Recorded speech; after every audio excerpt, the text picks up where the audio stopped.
I'm so glad you're back. It's been a long time, longer for me than you, for many of you, because we retired in 1988.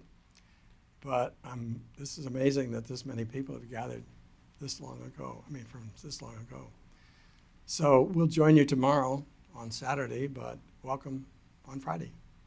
So how on earth did you come to the idea of starting a college? I was in advertising, as you know, as a creative director for a national agency. But my father died, and I thought, well, I was pretty young, too, so I thought there's a lot I need to know besides advertising. So I went to theological seminary with no intention of going in the ministry whatsoever, but I wanted to study, and I did. And when I finished, I talked to the counselors there about going back into business, and they said, well, have you considered working on a college campus? So I wound up at Portland State a few months later.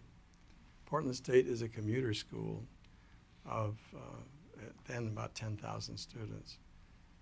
And to me, that wasn't really higher education at all, because it was more information transmission than it was value-centered or really focused on development of people. And so I decided the only way to join that club was to get the right degree, and so I went to UC Berkeley to get a PhD in higher education. And finished and interviewed at several places. There were a lot of experimenting colleges in the 60s, and I concluded that they would never fly because the faculty reward system in universities is counter to anything you want to do that's innovative. So what was the choice to accept to do an alternative model? But we had no funds, we had no money, we had no connections. Really, we had a house. So I asked Kay, I said, Kay, how would you feel about selling the house and starting a school? She said, sure, let's do it. So next step was to begin to find some people who were interested in something really radical, starting a school. And we did. People like Michael Stone and Chuck Green and Gail Davis and a few others. And so we had a faculty of 7, faculty staff of 7, and a student body of 7. And those 7 students the next year I think became 14 and then 25 or so.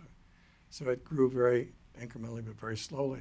How did you find those 7 students? How did they come to find out about the school? Mostly personal connections. John Evans, who was there for World Study early in the game, John was a friend in Portland. He found Deborah Turner and said, do you want to do something crazy? And she did, and things like that. It was just all personal. So what was it like in the beginning? I got there in 1983. In 1973, you had 7 students. It was mostly family stuff. It was funny, I was kidnapped on my birthday by the students, blindfolded. Well, it was all this crazy stuff that we did. Probably in a way took on a life of its own. It was organic. I don't think, as I said, nobody really starts a college. It's an organic process if it's really participatory, which I think it was. But the idea was a collegial institution, organization, community. In fact, I discovered at age 40 that my calling was helping to create sustainable learning communities, and I mean communities.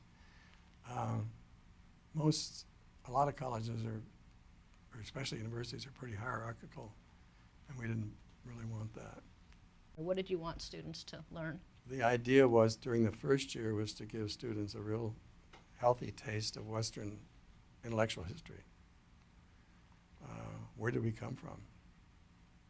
How did we get to where we are as a culture, as a nation? So that was the idea of the first year. The second year was to contrast that with a completely different culture and to see how and whether the two related at all. And then the idea was in the second or third and fourth years to try to bring that together in terms of a focus, not necessarily a narrow focus, which most disciplines are, but rather a focus which would involve issues, areas, problems, rather than just a discipline. Did it start with World Study and internships the way it was when I got there? Yes, actually the educational philosophy was pretty simple. and that was that we learn more from disciplined reflection and experience than we do from either reflection or experience. And I learned that I didn't learn much from theoretical learning. And I thought that was probably true of most people. So the three kinds of experience we wanted students to have were experience in their own education, as you say, seminar classes, and also an experience of a culture different from our culture, the American culture generally at that time. And remember, that was 1973, so it was the colonial era, and Americans were pretty unsophisticated about the world. They still are, but it was even more so. And the third was experience of the world of work. So we required an internship of everybody who graduated. And when I came out of college and was interviewing for jobs, they were so impressed that I spoke another language, I lived in another country, I had all this work experience. Because normally you come out of college and you know how to study, if that. Yeah. So, Yes. so thank you for that. The idea was to have time in a city and then time in a village, preferably by yourself with an approved project, so that you'd really get an immersion in it. It was a mini Peace Corps experience is what it was, as you well know. So where did that idea come from? Partly we had done some travel with students in the Middle East, and I remember being in Cairo and thinking, gee, this is the way most of the world lives. And I said, how do you get a perspective on America even from where you are, unless you can get some other perspective?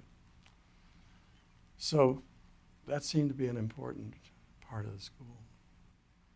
Where was the original World Study? Mexico. In Michoacan, where it continued to be? Yes. How did that come about? We had a friend there who'd been worked with the Quakers for many years, American Friends Service Committee, and he knew all the villages, which was important because we wanted students to be in a village the second semester, and he knew the whole territory. They ran a textile business there with Walter Easley. Yeah, you know Walter. Yeah, we met him when we were there.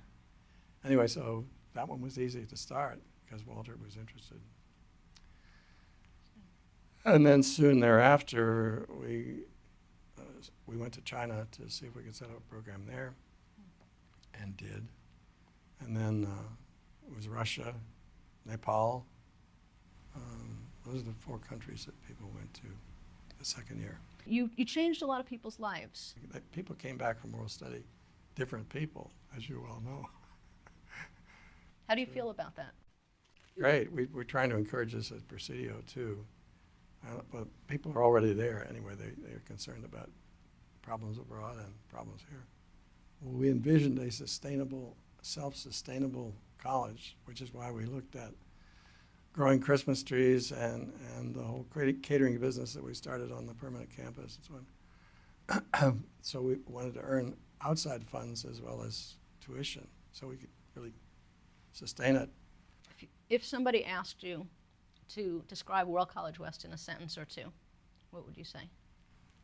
I'd call it a participatory learning community, not an institution so much.